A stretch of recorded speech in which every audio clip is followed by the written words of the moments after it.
हेतल बहू, क्या हुआ? किसका भी फोन नहीं लग रहा है? फोन तो सबके लग रहे हैं। मेरी समझ में नहीं आ रहा है कि आखिर ऐसा वहां क्या हो गया है जिसकी वजह से अहम, जिगर, गोपी, कोकिला कोई फोन नहीं उठा पा रहा है। मुझे तो लगता है कि विद्या की शादी को लेकर वहां पर कोई बहुत बड़ा बखेड़ा हुआ होगा। नहीं किंजल, ऐसा मत बोल बेटा। हमारी विद्या की शादी को अभी 24 घंटे भी नहीं हुए हैं और ओके मॉम, एक तोलू, तुमने परिधि को फोन क्यों किया? दादी मैंने फोन नहीं किया था। इनफैक्ट उनका फोन आगे से आया है और वो मीरा दी के बारे में पूछ रही थी। और तुम लोगों ने क्या बताया? सच तो नहीं बता दिया ना? ऑब्वियसली नॉट दादी। अब अगर उसका फोन आए और वो मीरा के बारे में या घर के किसी भी व्यक्ति के बारे में पूछे तो यही कहना कि क्या सब ठीक है। तुम्हारे नाना जी की तबीयत की वजह से तुम्हारी मम्मी पहले ही बहुत परेशान है। परेशानी तो अब होगी काकी, वो भी सबको। मेरा विद्या के ससुराल में है। आई एम श्योर कि अब तक उसने वहां पर रोज की तरह कोई बड़ा सा तमाशा कर दिया होगा। आप लोग इस किंजल की बातों में मत आइए। ऐसा कुछ नहीं हुआ होगा। मीरा वहां क्या कर रही है उसके बारे में तो मुझे कुछ नहीं पता, पर अगर वहां कुछ कांड हुआ है तो जरूर गौरा बहन ने किया होगा।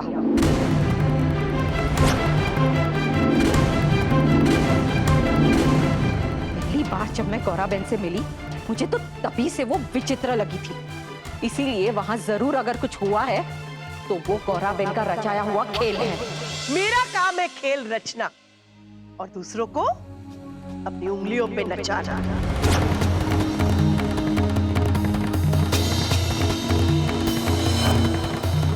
आज इस नाटक का जो अंत आया है ना, ऐसा क्लाइमैक्स आज तक मेरे किसी भी नाटक में नहीं आया। गौरा, क्यों किया तुमने ये सब? तूने जो मेरे और मेरे परिवार के साथ किया है उसके सामने तो ये कुछ भी नहीं है कोयली।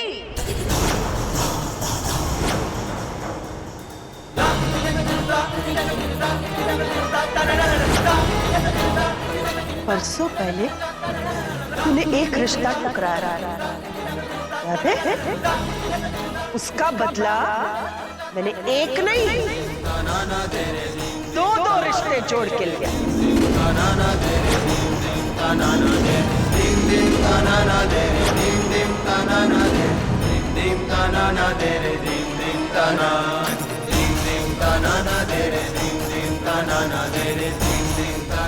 कृष्ण भगवान, वर्षों पहले तुम्हारे छोटे भाई करुणेश और मेरी बहन जिग्ना का रिश्ता, उसके लिए मैंने अस्वीकृति दी थी। उस छोटी सी बात का, छोटी सी बात। चल मेरे साथ। गौरा,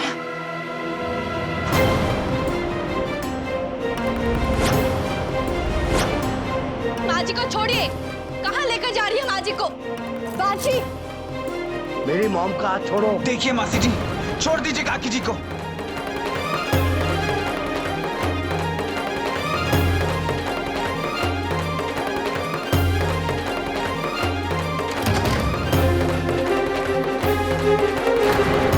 बाजी, काकी जी,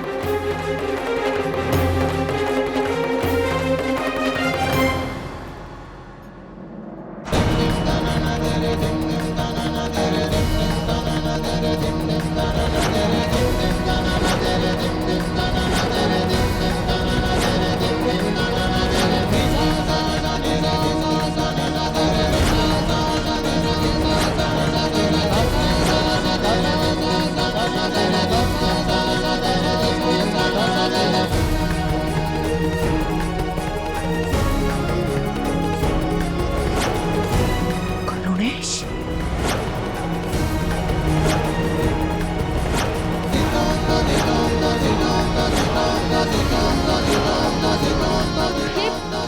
ये वही तस्वीर है जो उस दिन संगीत के दिन तुमने जो तस्वीर देखी वो यही तस्वीर है मेरे भाई करुणेश की।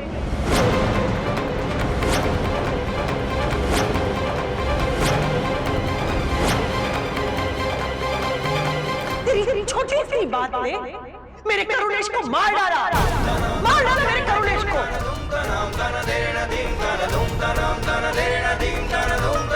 तूने उसे उस गलती की सजा दी जो उसने कभी की ही नहीं थी। इतना बड़ा इल्जाम उसके ऊपर डाला कि वो बेचारा सह नहीं पाया और उसने अपने आप को जला डाला।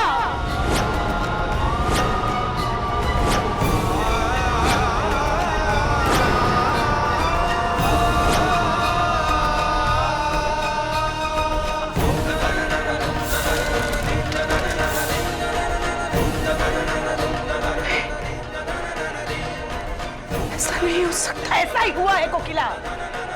तूने उस पर बिना सोचे समझे इल्जाम तो लगा दिया, लेकिन उसके बाद ये जानने की कोशिश नहीं की कि हम पर क्या बीती है। तुम मुझे गलत समझ रही हो।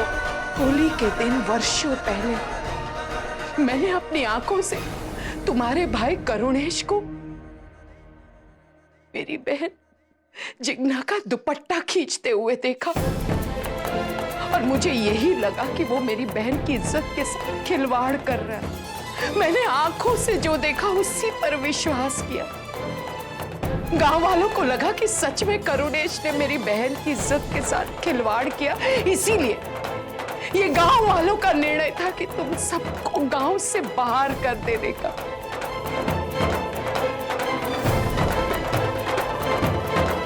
जब जिग्ना ने मुझे बताया कि ये सच नहीं है तो मैं दौड़ी दौड़ी तुम्हारे घर चली आई, लेकिन तब तक तुम करुणेश घर छोड़कर चले गए थे। तब भी मैंने हिम्मत नहीं आ रही। आसपास के सभी गांव में पागलों की तरह मैं तुमको ढूंढती रही ताकि मैं करुणेश से माफी मांग सकूं। बंद कर तेरी नौटंकी।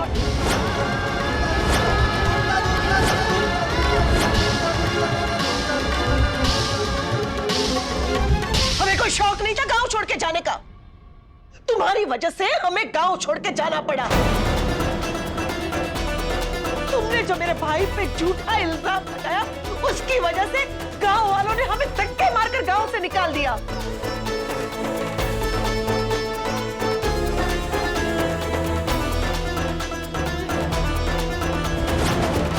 मेरा भाई, एक बूढ़ी माँ, लाचार बहन, हम लोगों को लेकर गांव-गांव भटकता रहा। लेकिन तब तक सारे गांव में बात फैल गई थी। किसी ने उस बेचारे को नौकरी भी नहीं दी। अरे जिस भाई ने किसी लड़की के सामने आंख उठाकर नहीं देखा, उस पर तूने अपनी बहन की इज्जत लूटने का गंदा और घिनौना आक्षेप लगाया।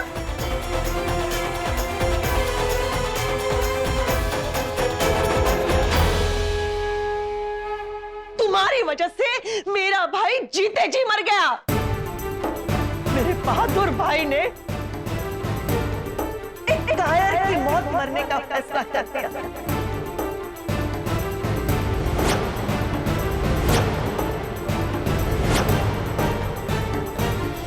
मैंने अपनी आंखों से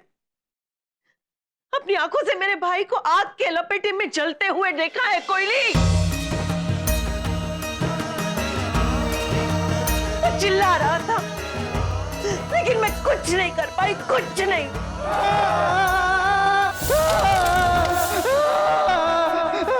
आज भी उसकी चीखें मेरी कानों में सुनाई देती है। रात को मुझे नींद नहीं आती।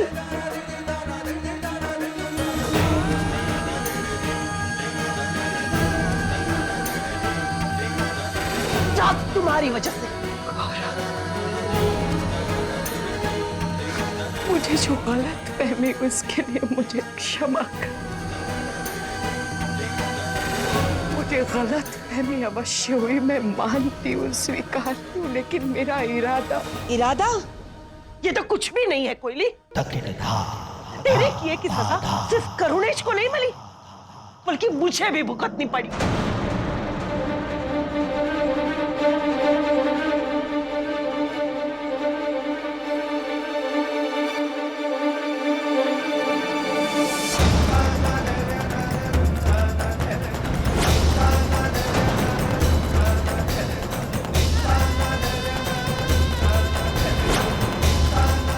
मैंने तुझे कहा था ना कि नाटक का किरदार करते करते मेरी आंख गई। नहीं, करुणेश की आंख की लपटों ने मेरी एक आंख छीन ली।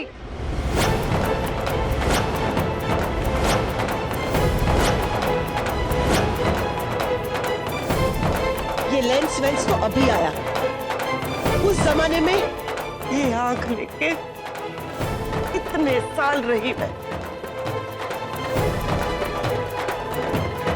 कई लोग डर जाते थे और कई लोग मेरे पीठ के पीछे मेरा मजाक उड़ाते थे, लेकिन मैं सब सहती रही चुपचाप, क्योंकि मेरे पास कोई चारा ही नहीं था। लेकिन फिर मैंने प्रतिज्ञा ली कि इसका बदला तो मैं लेके ही रहूंगी।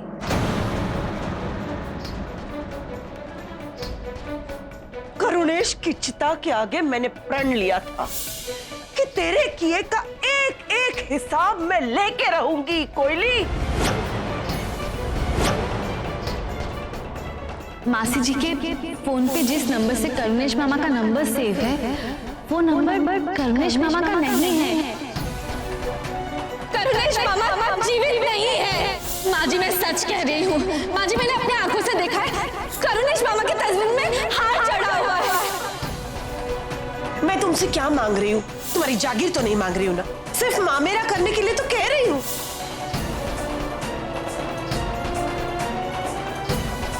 इसका अर्थ है कि संगीत के दिन मेरी गोपी बहू ने मुझसे जो कहा था वो 100% सच कहा था सासू माँ ने कि मेरे करुणेश मामा गुजर गए।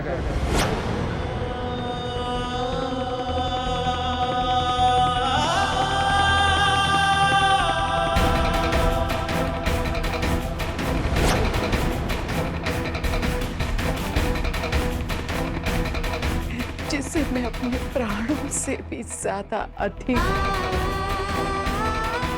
सगी बहन से भी ज्यादा अधिक प्रेम करती, वो मेरी बचपन की प्यारी सखी इतने वर्षों बाद मुझसे बदला लेने आई थी। बिल्कुल, हालांकि बहुत साल लग गए,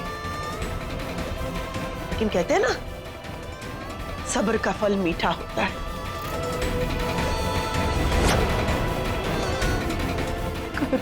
काकी संभालिए, मॉम संभालिए प्लीज। काकी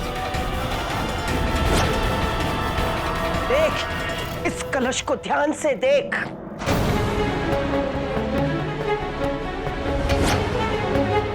आज भी हर रक्षाबंधन के दिन मैं इस कलश को राखी बांधती हूँ।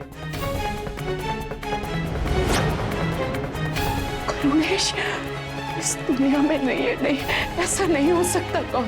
यही सच है कोयली, और ये तुझे मानना पड़ेगा। तेरी इस छटंकी ने तो बहुत रोड़े डालने की कोशिश की थी, लेकिन तूने उसकी एक बात नहीं सुनी।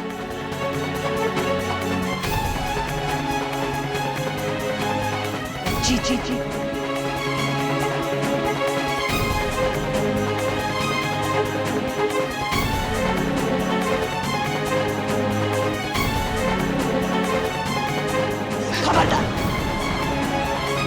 खबरदार, अगर मेरे करुणेश की तस्वीर को तूने हाथ में लगाया है तो तुम उसकी कातिल हो, कातिल।